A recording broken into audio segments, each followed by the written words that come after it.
নভেম্বরের 25 তারিখে কাতারে দোহায় অনুষ্ঠিত ভারত বাংলাদেশ আমেরিকার মধ্যে যে উচ্চ পর্যায়ের বৈঠকটি হয়েছে তা নিয়ে মিডিয়ায়, বিশেষ করে সোশ্যাল মিডিয়ায় নানান খবর আসছে।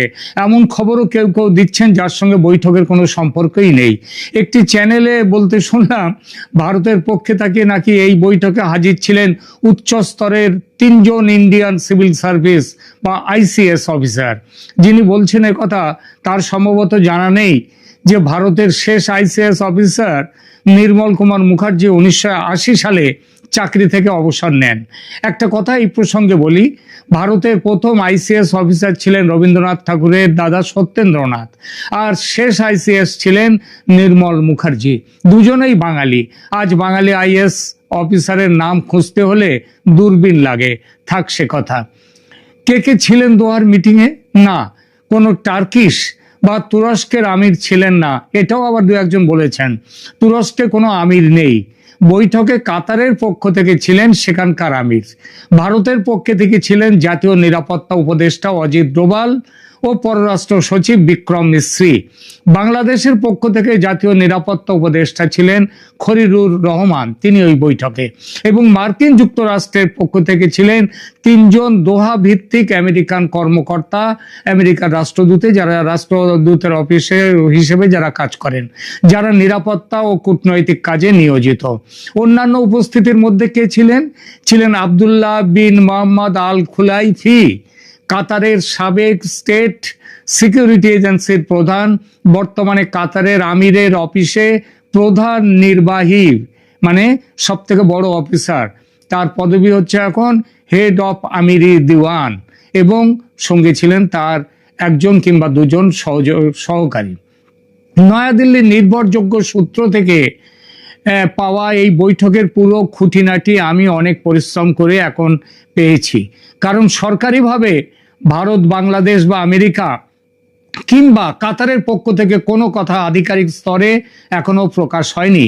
তবে আমার মতোই বিভিন্ন নামি দামি, আমি যদিও অনামি, তবুও বিভিন্ন নামি দামি মিডিয়া তারা তাদের নিজস্ব সোর্স লাগিয়ে কিছু খবর বের করেছে।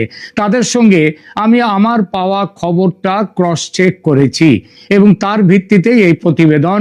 মনে রাখবেন, এখানে গাল গল্প নেই, কল্পনার আশ্রয় নেই। প্রথমে 2 কথাই বলি এই বৈঠকের প্রেক্ষিত নিয়ে। কেন হলো এই বৈঠক? বৈঠকের প্রেক্ষিত ঠিক হয়েছিল দিল্লিতে কদিন আগে, নভেম্বরের 19-20 তারিখে অজিত ডোভাল এবং খলিলুর রহমানের মধ্যে হওয়া বৈঠকের সময়। সেখানে বাংলাদেশের জঙ্গি ক্রিয়াকলাপ দমনে ভারতের পক্ষ থেকে চূড়ান্ত সতর্কবার্তা দিয়ে দেয়া হয়। একটা ডেডলাইন পর্যন্ত বেঁধে দেন অজিত ডোভাল যে এই কদিনের মধ্যে বাংলাদেশে জঙ্গি ঘাঁটি ভেঙে দিতে হবে, না দিলে সেগুলো ভাঙার ব্যবস্থা করবে ভারত নিজে। দ্বিতীয় কথা হয়েছিল বাংলাদেশে নির্বাচন নিয়ে এবং সেই নির্বাচনে আওয়ামী লীগের অংশগ্রহণ নিয়ে। ভারত বলে দিয়েছিল আওয়ামী লীগকে নির্বাচনে অংশ নিতে দেয়া না হলে ভারত সে নির্বাচন মানবে না এবং তার জন্য যা করার ভারত করবে। একেবারে সোজা কথায় প্রশ্নাপষ্টি। এই 2 বিষয় ছিল দিল্লি বৈঠকের প্রধান আলোচ্য, তবে অন্যান্য বিষয়ও ছিল। তখনই ঠিক হয় এর ফলো আপ বৈঠক হবে কাতারের দোহায় 25শে নভেম্বর। সেটাই হয়েছে। এবং কাতারের দোহার এবারের বৈঠকের বিশেষত্ব হলো এই বৈঠকে আমেরিকা তার প্রতিনিধি পাঠিয়েছে সরকারিভাবে। দিল্লিতেও তার প্রতিনিধি ছিলেন, সার্জিও গড় ছিলেন, কিন্তু সেটা যেন তিনি সরকারিভাবে তিনি আসেননি, তিনি এসেছিলেন যেন দেখবার জন্যে। মধ্যস্থতাকারীর ভূমিকায় এবার কাতার সরকারের প্রতিনিধি, যিনি তার নাম হচ্ছে আবদুল্লাহ বিন মোবারক আল খুলাইফি। ধুরন্ধর গোয়েন্দা, CIA এর মেডেল পেয়েছিলেন তিনি। বর্তমানে কাতারের আমিরি দিওয়ান, অত্যন্ত গুরুত্বপূর্ণ পদে আছেন। খবরে প্রকাশ, আমেরিকার সঙ্গে ত্রিপক্ষীয় বৈঠকের আগে এই খুলাইফির উপস্থিতিতে ডোভালের সঙ্গে অন্য জায়গায় এক প্রস্ত বৈঠক হয় খলিলুরের আলাদা করে। সেখানেই আলোচনার বিষয় এবং কি সিদ্ধান্ত হবে সেগুলো পাকা হয়ে যায়। পরে সেই অনুযায়ী ত্রিপাক্ষিক বৈঠকে আলোচনা ও সিদ্ধান্তের সিলমোহর পড়ে। গুরুত্বের সঙ্গে আলোচিত হয়েছে যে বিষয়গুলো, সেগুলো হলো বাংলাদেশের আগামী নির্বাচন, সেই নির্বাচনে আওয়ামী লীগের স্থান ও শেখ হাসিনার ভবিষ্যৎ, দক্ষিণ এশিয়ার রাজনৈতিক স্থিতিশীলতা, নিরাপত্তা ও উন্নয়ন, আঞ্চলিক নিরাপত্তা ও সন্ত্রাসবাদ দমনে সহযোগিতা, জ্বালানি, বাণিজ্য, বিনিয়োগ সংক্রান্ত দ্বিপাক্ষিক অংশীদারিত্ব, বাংলাদেশ ভারত সীমান্ত এবং পিপল টু পিপল সংযোগ এবং মানবাধিকার প্রসঙ্গ, বিশেষ করে বাংলাদেশের সংখ্যালঘু জনগোষ্ঠী এবং সাম্প্রতিক রাজনৈতিক অস্থিতিশীলতার পটভূমিতে আইন শৃঙ্খলা ও সুশাসন সংক্রান্ত আলোচনা। বৈঠকের সিদ্ধান্ত এবং কি হলো এবং যৌথ কর্মপদ্ধতি কি ঠিক হলো এটাই যে সন্ত্রাসবাদ প্রতিরোধে তথ্য ও গোয়েন্দা আদান প্রদান বাড়ানোর চুক্তি হয়েছে, যেটা বাংলাদেশ কিন্তু সম্প্রতি বন্ধ করে দিয়েছিল ভারতের সঙ্গে। এটা শেখ হাসিনার সময়ে ভারতের সঙ্গে বাংলাদেশের এই ব্যাপারগুলো ছিল, এই কর্মপদ্ধতি আদান প্রদান। কিন্তু বর্তমানে বাংলাদেশের ইউনূস সরকার ওই আদান প্রদান সবকিছু করছেন পাকিস্তানের সঙ্গে। এছাড়া আঞ্চলিক ও বৈশ্বিক নিরাপত্তা চ্যালেঞ্জে সমন্বিত যে কর্মপ্রয়াস, সেই ব্যাপারটা সেটা যৌথভাবে করা হবে বলে এখানে সিদ্ধান্ত হয়েছে। বাংলাদেশের অর্থনৈতিক স্থিতিশীলতা এবং গণতান্ত্রিক পদ্ধতি অব্যাহত রাখার উপর জোর দেওয়া হয়েছে। ভারত ও বাংলাদেশের দ্বিপাক্ষিক বিষয়ে আলোচনার পাশাপাশি ভারত, বাংলাদেশ, আমেরিকা এই তিন দেশের ত্রিপাক্ষিক উদ্যোগ এবং মধ্যস্থতাকারীর ভূমিকায় কাতার, কারণ কাতারের প্রচুর বাংলাদেশি কাতারে কাজ করেন এবং কাতারের অনেক আছে, তাদের আর্থিক তাদের সহায়তা আছে বাংলাদেশে, তারা অনেক প্রজেক্ট আছে। এটা হলো আলোচনার সারমর্ম। সবগুলো বিষয় নিয়ে এখানে আলোচনার পরিসর নেই, তাই দুটি মুখ্য বিষয়ের উপরে আলোচনা করব। নির্বাচনে শেখ হাসিনা ও আওয়ামী লীগের ভূমিকা নিয়ে কি সিদ্ধান্ত হলো এবং মৌলবাদ ও জঙ্গিবাদ ঠেকাতে বাংলাদেশ কি করবে বলে কথা দিল এই বৈঠকে। বিশ্বস্ত আন্তর্জাতিক সংবাদ মাধ্যমের খবর বলছি, দ্য হিল এবং ভারত ও বাংলাদেশের বিভিন্ন দৈনিক এই বৈঠকের গুরুত্ব তুলে ধরেছে। যুক্তরাষ্ট্রের পক্ষ থেকে বৈঠকে আঞ্চলিক অস্থিতিশীলতা, সীমান্ত পরিস্থিতি ও বাংলাদেশের সাম্প্রতিক রাজনৈতিক পরিবর্তনের ইস্যু এবং তার ফলে কি অবস্থা ঘটছে বাংলাদেশের, সেই বিষয়গুলো উত্থাপিত হয়। ভারতের প্রধানমন্ত্রী ও পররাষ্ট্রমন্ত্রীর মন্তব্য অনুযায়ী বাংলাদেশের সংখ্যালঘু ও সীমান্ত নিরাপত্তার বিষয়টিও বিশেষ গুরুত্ব পেয়েছে এবং এখানকার সারসংক্ষেপ ও বাস্তব প্রভাব কি। ত্রিপাক্ষিক বৈঠকটিতে ভারত, আমেরিকা কাছাকাছি এলো এবং বাংলাদেশকে ভারত ও আমেরিকা তাদের মধ্যে নিয়ে বাংলাদেশের ভার ভারতের হাতে তুলে দিয়ে দিল এই দোহায়। এখানে দক্ষিণ ও মধ্য এশিয়ায় নিরাপত্তা, অর্থনীতি ও কৌশলগত দ্বন্দ্ব প্রশমনে এক যুগান্তকারী পদক্ষেপ হিসেবে বিবেচিত করা হচ্ছে দোহার বৈঠককে। ভারতের নেতৃত্বে এবং যুক্তরাষ্ট্রের সক্রিয় সহযোগিতায় এই ভারত বাংলাদেশ এই বিরাট অঞ্চলে অর্থনীতির গতিশীলতা এবং সন্ত্রাস বিরোধী কৌশলের দিকে এগিয়ে যাওয়া, পাশাপাশি গণতন্ত্রকে ধারাবাহিকভাবে এগিয়ে নিয়ে যাওয়া এবং পিপল টু পিপল কূটনীতিতে গুরুত্ব বৃদ্ধি পেয়েছে। উল্লেখযোগ্য আন্তর্জাতিক কভারেজ এই বৈঠকের ব্যাপারে দিয়েছে Firstpost, Deccan Herald, the Hill ইত্যাদি মিডিয়া এবং তারা সমস্ত ব্যাপারটাই ইতিবাচক বিশ্লেষণ করেছে।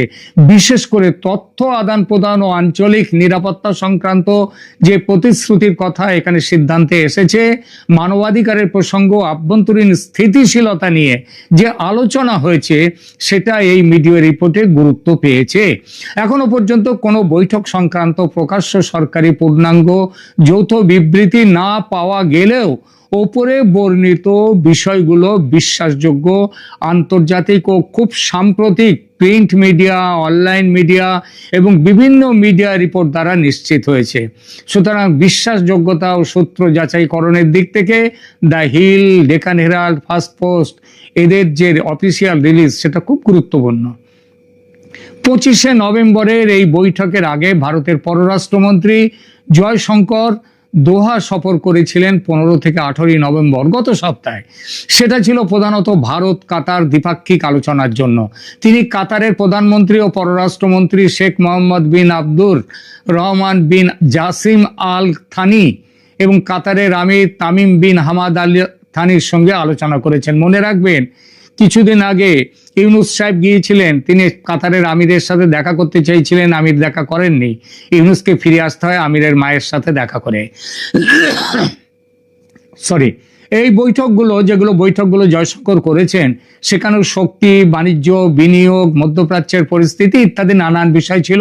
সঙ্গে ছিল ভারত কাতার কৌশলগত অংশীদারিত্ব কিভাবে আরো বাড়ানো যায় তাই।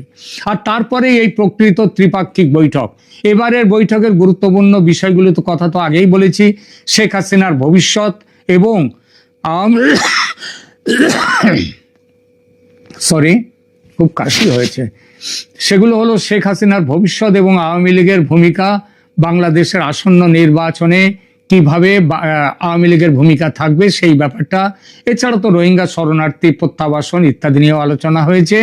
কিন্তু সবথেকে বড় কথা হচ্ছে এই বৈঠকে যে আলোচনা হয়েছে শেখ হাসিনার ওপর থেকে অপরাধ ট্রাইব্যুনালের দেয়া শাস্তি মকুব করা বা প্রত্যাহারের কথা কিন্তু নিশ্চিতভাবেই এই বৈঠকে আলোচনা হয়েছে। ভারতের পক্ষ থেকে শেখ হাসিনার শাস্তি দানের আইনি ন্যায্যতা নিয়ে প্রশ্ন তুলে এই রায়কে অবৈধ ঘোষণা করার দাবি ওঠে। দীর্ঘ আলোচনা হয়, তবে সিদ্ধান্ত হয়নি। এটুকু সিদ্ধান্ত হয়েছে আমেরিকা বাংলাদেশ সরকারকে এই বিষয়ে চাপ দেবে, যাতে শেখ হাসিনা মানে একদম লেভেল প্লেইং ফিল্ডে তিনি বাংলাদেশে নির্বাচনে অংশ নিতে পারেন। আর খলিলুর রহমানের পক্ষ থেকে সময় চাওয়া হয়েছে। ঠিক হয় এই ব্যাপারে পরবর্তী বৈঠক যা ডিসেম্বরে হবে সেখানেই আলোচনা হবে। তবে আওয়ামী লীগ যে নির্বাচনে অংশ নিচ্ছে এই সিদ্ধান্ত গৃহীত হয়েছে। ফেব্রুয়ারির প্রথম বা দ্বিতীয় সপ্তাহের শুরুতে সংসদ ভোট ও গণভোট একসঙ্গে হবে এই সিদ্ধান্ত। নির্বাচনের তফসিল ঘোষণা হবে ডিসেম্বরের প্রথম সপ্তাহের শেষ দিকে। এবার আসি বাংলাদেশের জঙ্গি ঘাঁটিগুলো ভেঙে দেওয়ার ইস্যুতে, যে ইস্যুটি আর একটা বড় ইস্যু। এই দিল্লি বৈঠকে ডোভাল খলিলুর রহমানকে সতর্ক করে দিয়েছিলেন যে বাংলাদেশ সীমান্ত অঞ্চলে কমপক্ষে 12টি ইসলামিস্ট জঙ্গি শিবির রয়েছে। এই শিবিরগুলি ত্রিপুরা ও কুমিল্লা জেলা সংলগ্ন সীমান্ত এলাকায় অবস্থিত। চট্টগ্রাম পার্বত্য অঞ্চল এবং রংপুর বিভাগেও কিছু শিবির আছে। এই শিবিরগুলি থেকে পাকিস্তানের গোয়েন্দা সংস্থা আইএসআই সিধা সংযোগ রেখে দিয়েছে। ভারতের শিলিগুড়ি করিডোর এর জন্য হুমকির সম্মুখীন। ভারত এই হুমকি বেশি দিন সহ্য করবে না। আন্তর্জাতিক গোয়েন্দা কর্তৃপক্ষ এবং নির্ভরযোগ্য সংবাদ সূত্র অনুযায়ী নভেম্বর 25-এ অনুষ্ঠিত ত্রিপাক্ষিক বৈঠকে জঙ্গিবাদ দমন বিষয়ে আলোচিত বিষয়গুলি ছিল। বাংলাদেশে জঙ্গি শিবির এবং আন্তর্জাতিক সন্ত্রাসবাদী নেটওয়ার্ক সম্পর্কে গোয়েন্দা তথ্য আদান প্রদান করা হবে, এটা তো বলাই হয়েছে। যেটা বন্ধ হয়ে গিয়েছিল ভারতের সঙ্গে বাংলাদেশের, সেটা হবে। এই ঘাঁটিগুলো ভেঙে দিতে হবে। দিল্লি বৈঠকের পর এই ব্যাপারে বাংলাদেশ কিছুটা এগিয়েছে, তবে অগ্রগতি খুব কম। দোহা বৈঠকে অজিত ডোভাল আমেরিকার অফিসারদের সামনেই বলেছেন ভারত আর একটুও দেরি বরদাস্ত করবে না। খলিলুর রহমান জানান বাংলাদেশ তাৎক্ষণিক সামরিক পদক্ষেপ নিয়েছে। ইতিমধ্যে কুমিল্লা জেলায় অবস্থিত একটি জঙ্গি শিবিরের বিরুদ্ধে সেনাবাহিনী 24শে নভেম্বর অভিযান চালিয়েছে। বেশ কয়েকজন মারা গেছে সেখানে। এটা অজিত ডোভালের সতর্কতার ফলের ইঙ্গিত দেয়। বলা হয় বান্দরবান এবং জঙ্গি এবং রাঙামাটিতেও কিছু জঙ্গি ক্যাম্প ভেঙে দেওয়া হয়েছে। খলিলুর রহমান কথা দেন বাকিগুলো ভাঙা হবে খুব তাড়াতাড়ি। তবে ভারতের পক্ষ থেকে একটু ধৈর্য ধরতে অনুরোধ করেন, সার্জিক্যাল স্ট্রাইক না করার অনুরোধও জানান তিনি। জঙ্গিদের বিষয়ে গোয়েন্দা তথ্য আদান প্রদান ব্যবস্থা যেটা আগেই বলেছি, আগে ওটা বন্ধ ছিল শেখ হাসিনার সময়, ইউনূসের সময় এসে বন্ধ হয়ে গেছে। সেটা এখন পাকিস্তানের সাথে শুরু হয়েছে। সেটা পাকিস্তানের সাথে আর থাকবে না, হবে ভারতের সাথে। এই সিদ্ধান্ত হয়েছে। পাকিস্তানের সাথে ওই সম্পর্ক কেটে যাবে। সরি, মার্কিন সহায়তায় দোহায় উপস্থিত আমেরিকান কর্মকর্তারা গোয়েন্দা এবং প্রযুক্তিগত সহায়তা, স্যাটেলাইট ইমেজিং, ড্রোন মনিটরিং এবং সাইবার নিরাপত্তা সেবা দেবেন বলে কথা দিয়েছেন ভারতকে এবং বাংলাদেশকেও। বাংলাদেশের অবস্থানটা কি তাহলে? বাংলাদেশের জাতীয় নিরাপত্তা উপদেষ্টা খলিলুর রহমান দোহা বৈঠকে ইসলামী জঙ্গিবাদ ও বিচ্ছিন্নতাবাদ বিরোধে ঢাকার দৃঢ় অবস্থান তুলে ধরেছেন এবং আশ্বাস দিয়েছেন যে বাংলাদেশ ইসলামী সন্ত্রাসবাদ এবং চরমপন্থা প্রতিরোধে সবসময় অঙ্গীকারবদ্ধ, ভবিষ্যতেও থাকবে। যে ভুলচুক হয়েছে সেটা হবে না। বৈশ্বিক সন্ত্রাসবাদ বিরোধী প্রচেষ্টাতেও বাংলাদেশ সক্রিয় অংশগ্রহণ করবে। আমেরিকাকে যে এইভাবে আমেরিকাকে ঘুরিয়ে নেওয়ার পুরো কৃতিত্ব কিন্তু ভারতের। দোহা বৈঠকের যে গুরুত্ব সেটা স্পষ্ট হয়েছে। ভারত বাংলাদেশ সীমান্তে এখন জঙ্গিবাদ এবং সন্ত্রাসবাদের একটা হটস্পট হয়ে উঠেছে, সেটা বন্ধ করতে হবে। পাকিস্তান ও চীনের বাংলাদেশে উপস্থিতি এবার বন্ধ হবে, আমেরিকা তার কথা বলেছে। ভারত বাংলাদেশ ও মার্কিন যুক্তরাষ্ট্রের ত্রিপাক্ষিক সহযোগিতায় দক্ষিণ এশিয়ায় বিশেষ করে বাংলাদেশের নিরাপত্তা ব্যবস্থা এবং বাংলাদেশের যে অর্থনীতি, তাদের বাণিজ্য, সেগুলো নতুন মাত্রা যোগ করবে। মোহাম্মদ ইউনূসের অন্তর্বর্তী সরকারের অবস্থা এখন সেই সাপের ছুঁচো গেলার মতো, যা করে ফেলেছেন সেটা এখন হজম হচ্ছে না। ভারত এবং আমেরিকা মাথার উপর খাড়া ধরে রেখেছে, বেচাল দেখলেই ঘাচাং ফু। ধন্যবাদ।